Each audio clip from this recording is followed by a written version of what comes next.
अंतर्गत पथ प्रमंडल सोनपुर अंतर्गत मानपुर से गरखा पथ कुल लंबाई 18.1 किलोमीटर का चौड़ीकरण एवं मजबूतीकरण कार्य कुल 81 करोड़ 47 लाख 58,000 रुपए मात्र के अनुमानित व्यय पर प्रशासनिक स्वीकृति दी गई।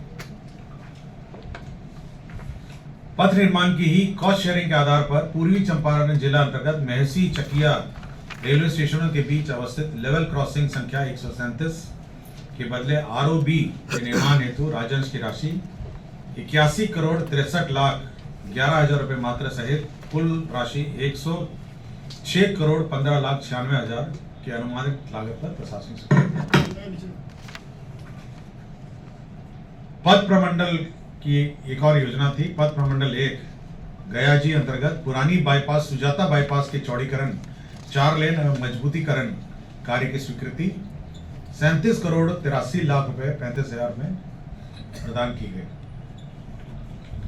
पथ प्रमंडल की ही पथ प्रमंडल बांका अंतर्गत सुल्तानगंज से दुम्मा बिहार बॉर्डर कच्ची कंवरिया पथ, ये जो कंवरिया पथ है, कच्ची कंवरिया पथ के किलोमीटर 0.70 से 83.35 किलोमीटर तक में श्रावणी मेला के अवसर पर पथ में मिट्टी कार्य, रेनकट मरम्मती, गंगा बालू बिछाई कार्य, पानी छिड़काव कार्य एवं विविध कार्य सहित मेला के दौरान वर्ष 2025 से 2029 तक कुल 5 वर्षों के लिए पथ का रख रखाव कार्य 38 करोड़ 47 लाख 10,000 रुपए मात्र के अनुमानित लागत पर प्रशासनिक स्वीकृति दी गई।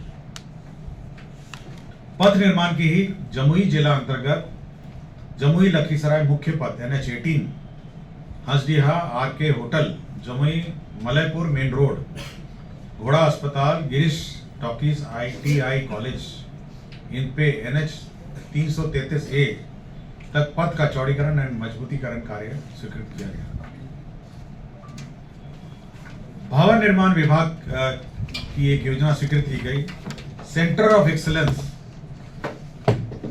एवं रिसर्च शिक्षा सेवा नियमावली 2020 के अंतर्गत राजकीय अभियंत्रण महाविद्यालय में सहायक प्राध्यापकों की जो नियुक्ति हो रही थी, उसमें जो गेट स्कोर से नहीं नियुक्ति, जिसका गेट स्कोर निर्धारित नहीं है, उसके लिए परीक्षा का एक प्रावधान किया गया है और उसकी परीक्षा का व्यवस्था किया गया है और उसी में ब्रेकअप है कि कितने कैसे कैसे वो परीक्षा आयोजित की जाएगी। इसी तरह पॉलिटेक्निक में भी पहले गेट स्कोर जहाँ नहीं है वहाँ पर भी आपका परीक्षा का प्रावधान किया गया है और उसी का नियमावली में संशोधन किया गया।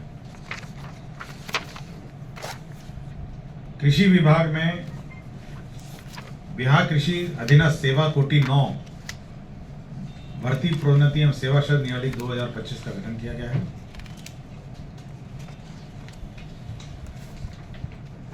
पथ निर्माण विभाग पटना के अधीन उपलब्ध भूमि भवन एवं अन्य संसाधनों के अनुश्रवण हेतु भू संपदा पदाधिकारी का एक पद क्रिएट किया गया है।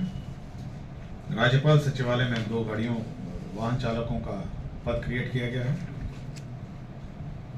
शिक्षा विभाग में भी जो हमारे स्कूल्स हैं राज्य में करीब 77,000 स्कूल्स हैं, उनकी भूमि का विवरणी संकलन करना, संरक्षण करना, इंक्रोचमेंट देखना, इसके लिए भू संपदा पदाधिकारी के 2 एवं सहायक भू संपदा पदाधिकारी के 38 पद की स्वीकृति दी गई। राज्य में जितने भी हमारे स्कूल्स हैं, कॉलेजेस हैं, उनकी ज़मीन का हिसाब किताब लेगा ज़मीनों का और साथ ही साथ उसका संधारण करेगा।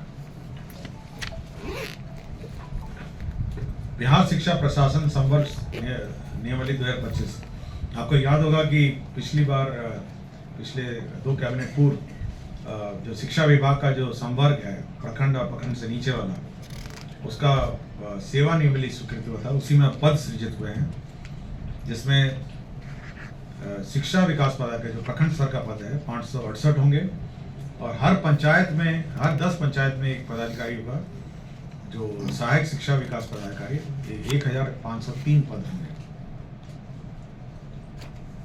घरेलू हिंसा संरक्षण जो अधिनियम है 2005 के आलोक में समाज कल्याण विभाग के अधीन महिला एवं बाल विकास निगम अंतर्गत 390 पदों का सृजन होगा। बिहार लोक सेवा आयोग के अधीन आशुलिपि के 15 पदों का सृजन होगा।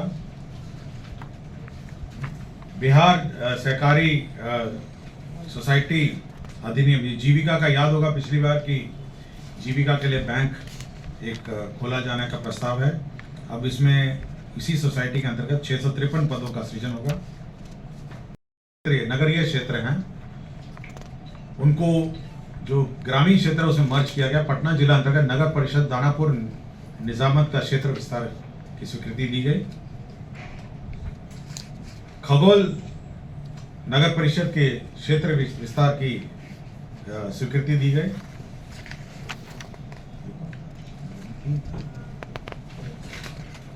और फुलवारी शरीफ का क्षेत्र विकास, तो क्षेत्र विस्तार, तो जितने भी पटना के अगल बगल तीनों हैं, फुलवारी शरीफ, दानापुर और खगल क्षेत्र का क्षेत्र विस्तार की स्वीकृति। कौन कौन गांव इसमें शामिल हुए सर, ये नाम दे दीजिए।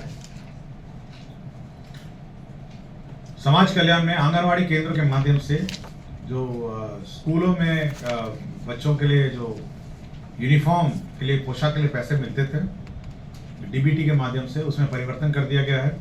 अब 400 रुपये की जो राशि है वो जीविका दीदी अब सिलाई करके हमारे आंगनवाड़ी केंद्रों में पोशाक उपलब्ध कराएगी और पोशाक की दर में 5% की वार्षिक वृद्धि भी की गई है। समाज कल्याण योजना में, समाज कल्याण विभाग के अंतर्गत ही ये भारत सरकार के सक्षम आंगनवाड़ी एवं पोषण 2.0 अंतर्गत प्रधानमंत्री जनजातीय आवासीय न्याय महाअभियान के अंतर्गत 5 जिलों के विभिन्न जनजातीय क्षेत्र में 10 नए आंगनवाड़ी केंद्रों के भवन निर्माण की स्वीकृति दी गई और प्रत्येक आंगनवाड़ी केंद्र में 12 लाख रुपए की दर से 100% केंद्र राशि 1 करोड़ 20 लाख रुपए एवं 10 आंगनवाड़ी केंद्रों की स्थापना संचालन हेतु नियमित केंद्र अंश मंद होगा 22,44,000 और राज्यांश राशि 19,16,000 रुपए व्यय होंगे। शिक्षा विभाग में नामांकन के आधार पर जो अक्षय पात्र फाउंडेशन बेंगलुरु है वह मिड डे मील का सेंट्रलाइज किचन संचालित करता है। पूर्व में उसमें बलदेव उच्च विद्यालय दानापुर में उसको जमीन दी गई थी, किंतु यह कंटोनमेंट की जमीन के कारण इसमें निर्माण नहीं हो पाया। अब यह स्थानांतरित करके इसको